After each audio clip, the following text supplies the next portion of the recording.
Hello everyone, welcome back to my mini vlog. Last week ఆఫీస్కి వెళ్ళినప్పుడు అయితే మనమైతే లంచ్ బాక్స్ తీసుకెళ్ళలేదు.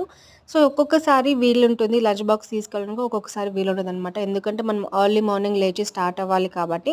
సో ఒక్కొక్కసారి బ్రేక్ఫాస్ట్ తినడానికి కూడా టైం ఉండదు. ఇన్ కేస్ టైం ఉంది అంటే తినేసి వెళ్తాము, లేకుంటే లేదు. సో ఇక్కడైతే ఫుల్ వర్షం అనమాట. ఇంకా వర్షం స్టాప్ అయిన తర్వాత కొలీగ్స్తో కలిసి ఇలా బయట వచ్చాము. ఈరోజు ఒక డిఫరెంట్ వెరైటీ ట్రై చేయాలి అనేసి సో వాళ్ళతో పాటు అయితే బయట వచ్చనమాట. వాళ్ళు ఇక్కడ నాకు తీసుకొచ్చిన హోటల్ వచ్చేసి ఉత్తర కర్ణాటక ఫుడ్ స్టోర్, దాన్ని నార్త్ కర్ణాటక అంటారు. సో ఇక్కడ జొన్న రొట్టె, రాగి రొట్టె, సద్ద రొట్టె ఇలా డిఫరెంట్ వెరైటీస్ ఆఫ్ ఫుడ్స్ ఉంటాయి. నేనైతే ఇక్కడ ఒక plate roti and 2 different curries తీసుకున్నాను. బ్రింజాల్ కర్రీ అండ్ గ్రీన్ పెసలు. సో బ్రింజాల్ని వీళ్ళు బదినేకాయ కర్రీ అంటారు.